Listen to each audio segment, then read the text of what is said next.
Hello. So first wanted to start off by saying if you hear something in the background, it's my phone. My daughter is playing on it, so sorry about that. Alrighty, so I did want to say that when I watched your video, I had to agree with you about myth number 2, because I said kind of the same thing in my video.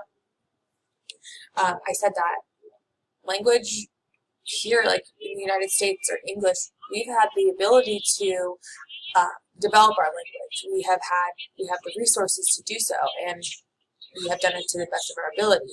Other countries who don't have access to those resources, they still communicate in a way, but they don't communicate in a way that is up to our standards. So I guess that's where we get that we're better when it comes to language.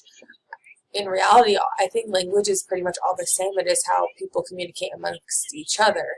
And with that being said, like, there's no better way to communicate. That's like saying somebody who speaks sign language or is deaf and can only speak sign language is less than a person of us who can communicate through English. I don't know. I just think that it's kind of weird that people actually think that in order for it to be like on a myth thing.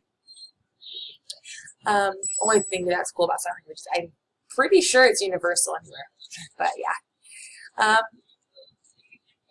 Yeah, I really did like your video a lot. It kind of gave me a really cool insight on how you took it. I do think that these video chats are kind of cool because you don't really ever get to like see the person's face on the other side and like how they actually perceive something. You just see their writing and stuff. Oh, which brings me back to another point. I need to get the book after after I had to read it on here. I totally was like, blah. So yeah, I am definitely investing in the book. I am much more of a person who can read it on paper rather than read it on the screen, because I like to highlight and like take little notes and stuff too. Anyway, yeah.